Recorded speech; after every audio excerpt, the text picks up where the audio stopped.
Welcome back. Well, are you ready for another cool book? Well, today we're reading a story about a little girl who is looking forward to her first day at school. But things don't work out the way she expects.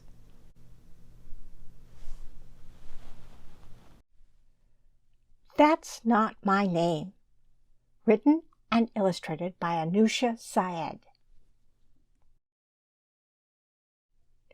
Anusha is a Pakistani-Canadian freelance illustrator and character designer for animation, and she now lives in Toronto with her husband. She grew up in Saudi Arabia, Dubai, Pakistan, Switzerland, the US, before finally landing in Canada.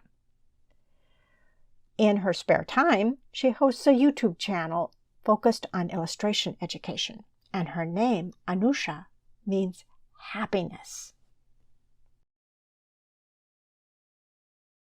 It was Nirha's first day of school. In the morning, Baba made her favorite breakfast.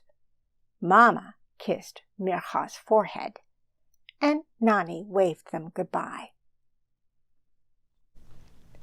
Mirha had been waiting months to start school.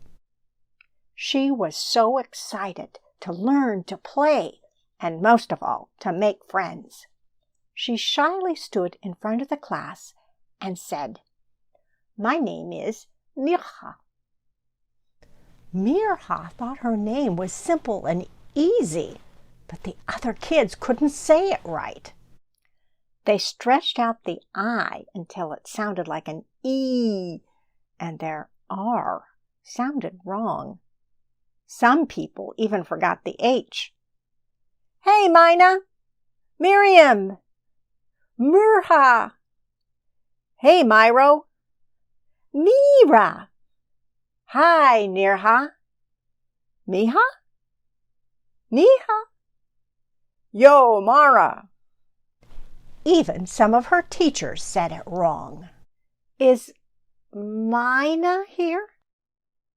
Nirha didn't want to be called Mina for the rest of the year, but she was too shy to speak up and correct her teacher. Hayden asked Mirha if he could call her Maya. He said that would be easier for everyone to say. She wanted to shout, "That's not my name!" but she didn't.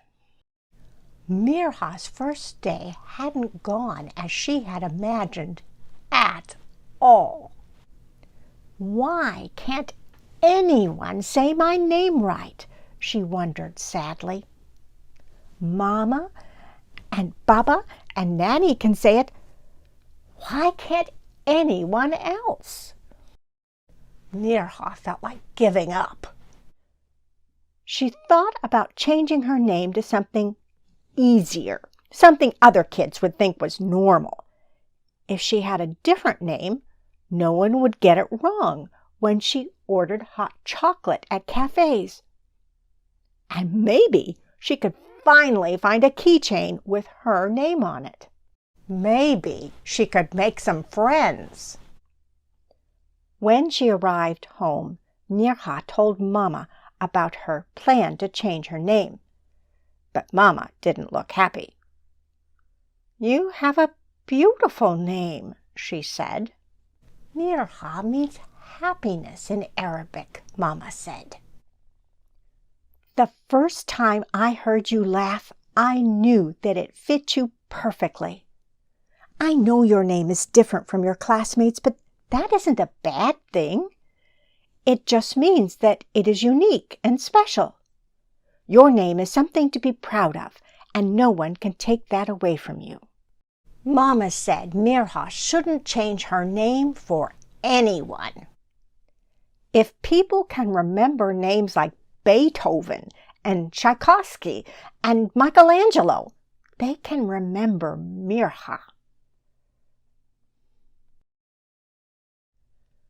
"You're right, Mama. I'm proud of my name, and I love what it means. I can't wait to tell the whole world that my name is Mircha.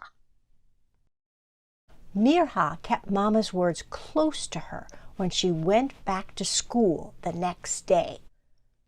My name is Mircha, not Maya, she told Hayden proudly and explained how to pronounce it properly. I'll make sure to say your name right from now on, Mircha, said Hayden. I'm also really sorry that I hurt your feelings yesterday. When he asked if they could play together, Mircha smiled. She just made her first friend at school. Sometimes people still got it wrong, but that was okay, because now Mircha knew what to say. That's not my name. Now Mircha has so many friends at school. They all have unique, beautiful names, and she always makes sure she says them right. I like my name because it means little loved one, said Aiko. Jasper joined in and said he was named after his granddad. Mircha loves how different they all are, and she's excited to make even more friends. Maybe you could be a friend too.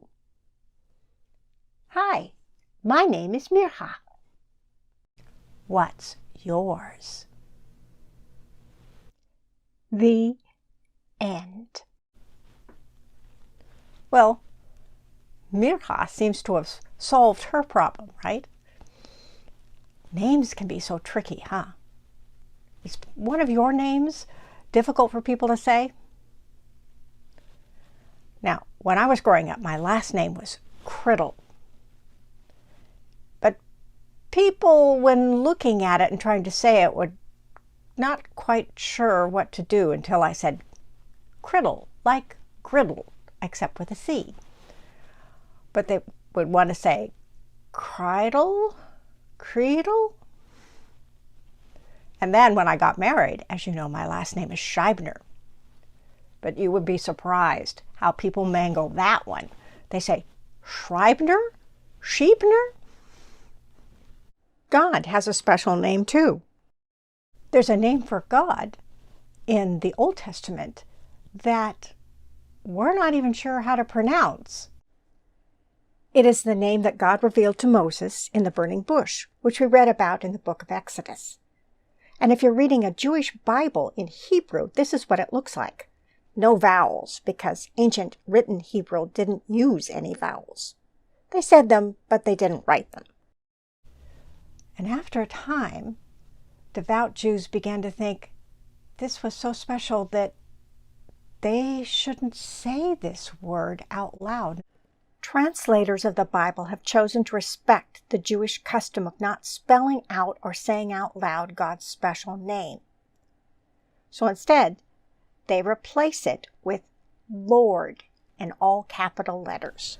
So when you're reading your Bible and you come across Lord in small caps, you know it is this special name of God that is holy. Something new to learn every week, right? See you next week. Bye-bye.